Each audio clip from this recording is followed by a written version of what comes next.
Harley Quinn is here to crash the party. You think you get the picture, bitch, you don't know how good it treats ya.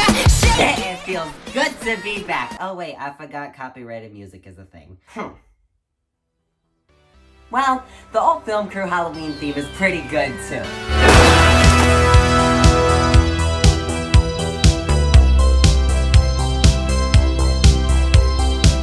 That was fun. Hello there, my spoopy film crew, and welcome back to the channel. My name is Edna Moth. Who are you? What you want? Who are you? What you want? Welcome back to the channel, everybody. I hope you're doing good. Did you have a good week? Hope you're enjoying your Halloween and your spoopy season. I just feel like so just like majorly queer today. Like more than normal, and I love it. This is the gay agenda. If you are new here, my name is Harley Quinn, nice to meet ya. My name is Nathaniel, and I'm an editor and filmmaker. I'm also the leader of this YouTube cult community we have here called the Film Crew. We are a lovely cult of film geeks, fandom lovers, Halloween fanatics. Here we go. Tonight all the monsters gonna dance.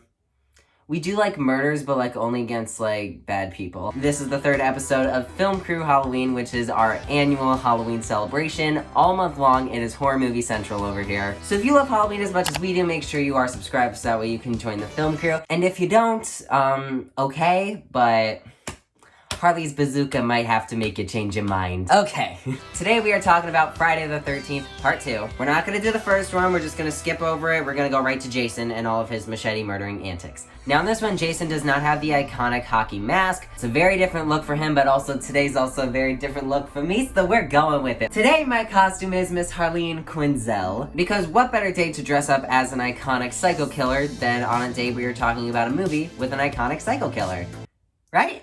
Alright, B-Man, let's get into it. Oh, now we gotta go? Starting off, we actually meet the main character from the first Friday the 13th. Her name is Alice, and if you know, you know. My name isn't Alice, but I'll keep looking for Wonderland, Wonderland.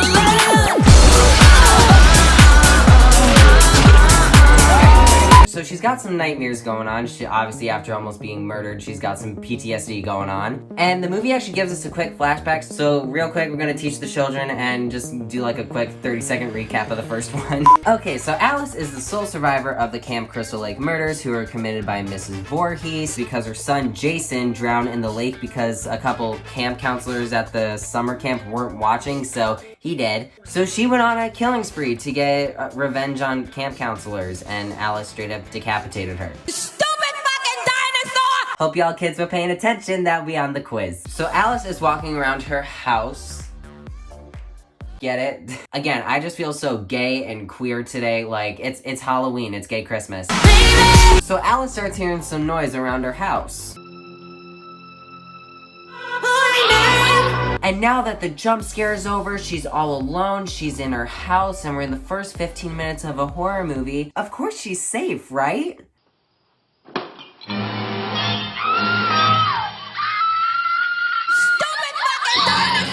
So yeah, Jason kills her. I think it's really gutsy to just kill off the final girl from the last movie, but honestly, I'm here for it. This scene, I think, is like, it's kind of like Scream. It's like the first 13 minutes that this scene goes for.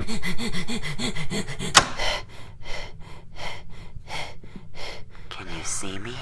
No, but I really wish the pizza guy was here right about now. So now it's a few years later, and we get introduced to a whole new group of young and very horny camp counselors that are obviously going to be brutally murdered, including the head counselor and dreamy-eyed Paul. Crystal Lake is now reopening. Well, it's not quite Camp Crystal Lake, it's kind of like a camp adjacent to it, but it's like on the same lake. But the whole lake is finally reopening after it's been a few years since all the murder happened. But with the roster of counselors that we're racking up here, it doesn't appear yet to seem that we have our final girl. Survival, first aid, boating, This that bad walk through, archery, bad bitches walk through. Spit your last on me, like who you came to talk to. This Until we meet Ginny. Her car was broken, so she has a hall pass. Ginny, I was starting to worry about you. bullshit, Paul. And we find out Paul and Ginny kind of have a little bit of... Why am I doing this gesture? So yeah, anyways, Paul and Ginny kind of got a little bit of a thing going on. When I saw this movie for the first time, I think it was like 5 years ago, I would have bet my kidney that by the end of this, at one point, these two were gonna make Bebes. Speaking of which, here is my bebe. This is not Baby Yoda, this is Bebe Yoda, because we are naming him after the legendary Moira Rose. It's his first Halloween, and we're very happy. What's your favorite horror movie, bud? They grow up so fast. Their first few days is mostly just them getting the camp all set up, and they're just kind of having fun in the sun. They're swimming, they tell ghost stories. More specifically, Paul tells them the legend of Jason. Always on the prowl for intruders. Ready to kill. Ready to devour. Thirsty for young blood. Well, Happy New Year! So now that they all kind of know about like the supposed but quite literal legend of Jason, there's that one horny couple. Yeah, we're calling them horny couple now. Horny couple then gets interested in Camp Crystal Lake, so they take a little bit of a hike and they go trespass on the murder grounds, only to get stalked by a mysterious person in broad daylight. What are you kids doing out here? You're gonna have to keep your people away from that place, Holt. It's condemned. You can't have young teenager. Whoa, I've never like done a southern accent. Well, Paul, you can't have kids running off into murder lands, can you? I honestly, whenever I try to do an accent, it always turns Russian, so like I don't even know if that was good or not. So the cop's on his way out of the camp, but then on his way out, he then chases Jason through the woods and comes across this little forest shack home thing. We find out that it's Jason's house, the House of Voorhees. That sounds like really fierce. The House of Voorhees. Darling in the House of Voorhees. We slay the competition, literally. So he goes in and does a little bit of investigating. He gets freaked out by something in the back room, but before we as the audience can figure out what it is, so later that night, before they really hit the ground running on like getting the camp all set and opening up, Paul gives an announcement to all the counselors. Anybody wants a last night on the town, now's your chance. So all the extras and, let's be honest, all the minority characters leave and go out into the town, including Paul and Ginny, leaving a small group behind to have a good old session of Bible study. One that includes murder. So it's a slasher, so of course there's a girl skinny dipping at night for whatever reason, as well as some borderline sexual harassment. Although for that guy's case, karma's a bitch. It's no longer funny, Scott. There's also this one couple, Vicky and Mark. Mark is in a wheelchair because of a sports injury, and Vicky really just wants her and Mark to practice Bible study. What do you want to play for? Position.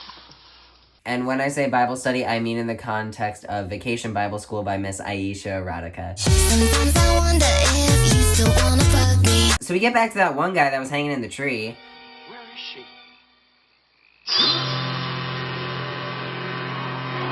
Don't worry, dude, it's just a flesh wound. And we also circle back to Horny Couple, who also seem to begin some Bible study of their own.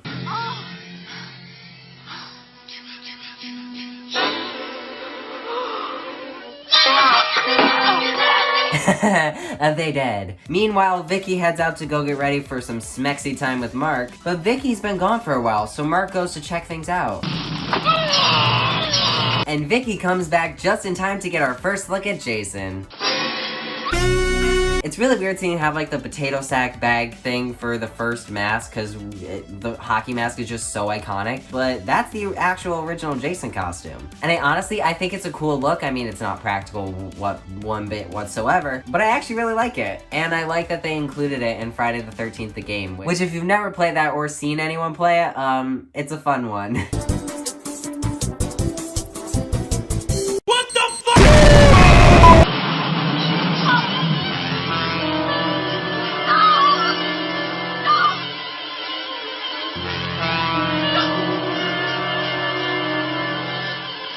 If you're just gonna stand there for that long, then you deserve to die. Longest death scene ever. Wait, no, actually, we checked that out a few weeks ago. Once again, they could at least do a little catch-up. No, there's a little something coming there. Okay, so now pretty much everyone's dead. Paul and Ginny finally come back and notice that there's blood everywhere. So either Horny Couple was into some kinky shit, or they dead. So Paul and Ginny are now our next victims. And then there's this one moment that like actually just like with the delivery and just the music and the way it was edited, and also just like imagining myself in that situation, there's a moment that's actually pretty terrifying. Paul, there's someone in this room. Oh, there's someone in this fucking room!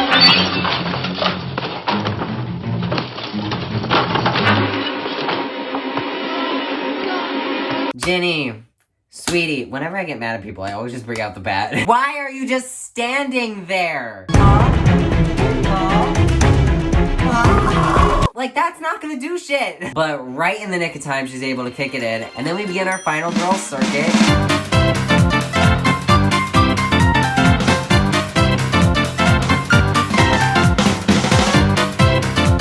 And Ginny actually finds her way to the house of Voorhees. She barely has time to process as Jason is already back up and right behind her. And Ginny goes into the back room and we discover that Jason has a shrine of his dead mom. Although Ginny pulls an awesome move. She puts on Mama Voorhees' sweater and uses childhood trauma against Jason. Jason! It's all done, Jason. You've done your job well and Mommy is pleased. That's a good boy. Now come to Mommy. Which, when you think about it from a psychological perspective, it's kind of fucked up, but at the same time, he's trying to kill you. Never mind, it doesn't really work that well. Although it does buy enough time for Paul to actually come back into the picture. I'm kind of glad that Paul just didn't die, but what I do have a problem with is how did Paul find the cabin? The only other person to ever find it was the cop, and the cop just coincidentally came across the cabin because he stopped in the middle of the road, in the middle of the woods, and Jason just so happened to run by. So like, Paul, how'd you find it? But anyways, Paul distracts Jason long enough that Ginny finally gets to stand up, have a nice hero shot with slow motion. It's all nice.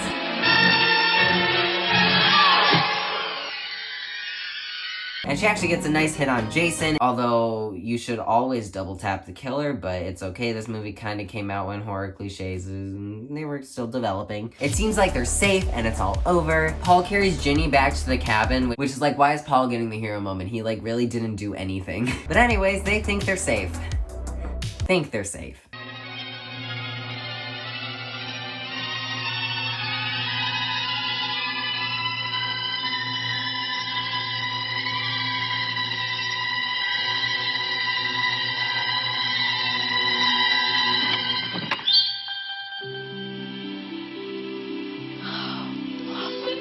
Surprise, there's a doggo in this movie named Muffin, which is actually my nickname for Brutus. Being attacked by love. Ah! Roll the clip. Ah! So they're all celebrating, it's all happy. But keep in mind, this is Friday the 13th we're dealing with. We know how it likes to end.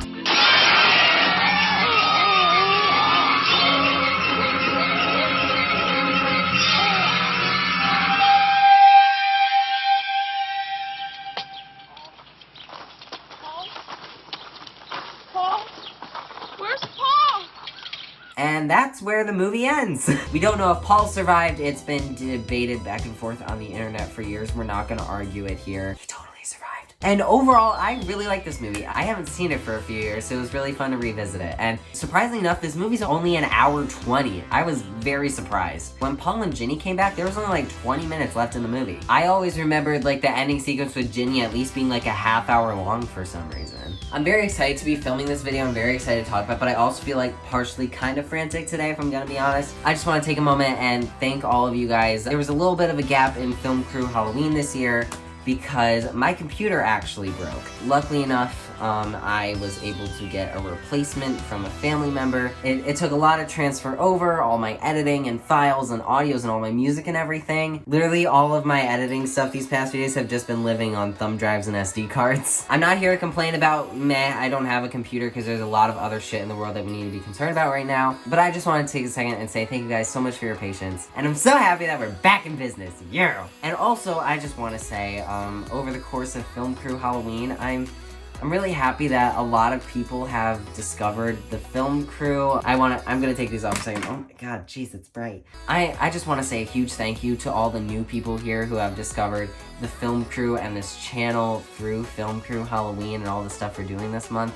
It really means a lot. I've been doing YouTube for 3 years now, and I'm so happy with all the stuff we've been able to create and the community so far. I truly mean it when I say you guys have saved my life on multiple occasions. Like, I love you guys so much. The whole point of Film Crew Halloween this year is that 2020 has not been an easy year for anybody. This is the first year of Film Crew Halloween, and I've always wanted to do like Halloween all month for October. But I really have wanted to make this an event that everybody can just enjoy Halloween together as a film crew family. So I just want to say thank you guys for making this so special, my life so special, and just giving me a purpose. I'm so grateful for you guys, and I'm so happy that we just get to sit here and talk about murders together. But before I go, for the what else to watch this week, I would like to introduce you guys to Dragula. Dragula is an amazing drag competition show. When people hear drag competition, they're like, oh, Drag Race. The difference with Dragula is it's a way different aesthetic, and basically the contestants embody the ideals of filth, horror, and glamour, and when you get those three things, that's Dragula. And it's such an amazing, amazing show. Because what I appreciate about this show so much more is the talent, and also there is murder involved, because instead of lip syncing for your life, they do like extermination challenges, skydive, or eat brains, or get electrocuted. It's like so fucking hardcore. What I especially love about Dragula is that it not just has queens, it also has trans performers, non-binary performers, drag kings, AFAB queens. Like, it's amazing. I'm suggesting the whole show, but mainly what I want to suggest to you guys is Dragula Resurrection,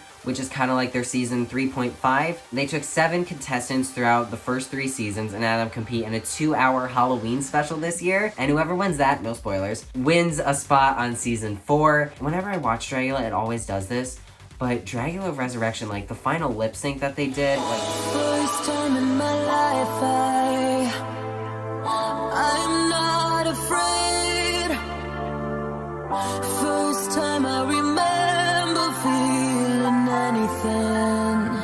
anything. It just made me fall in love with film, drag, and horror all over again. Dragula Resurrection is on Shudder. I got a free trial. You can get a free trial and just watch it. But also, Shudder is an amazing streaming service. It is Netflix for just horror stuff. It's awesome. I strongly suggest that you guys go check out Dragula. Support amazing artists. They're so talented, and it's just, oh, I love Dragula so much, and just, even if I can get one other person to watch it, then I like to think I've done my job. B-Man, we're getting the Harley glasses back. So I would like to thank you guys so much for watching today. If you haven't yet, make sure you are subscribed. That way you can join the film crew and I don't have to get the bat. But seriously guys, thank you so much for watching. I hope October is treating you well and that you guys have this time to enjoy. Make sure to tune in for Trivia Murder Party, which is the next part of Film Crew Halloween, where I've taken 7 of my friends to participate in a 3-hour game of life and death, where only one of them is going to survive.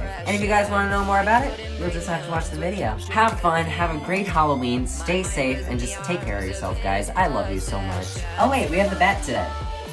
I think we know what that means. And as I always say, film and fandom and Halloween. And also Harley Quinn, why not? Forever.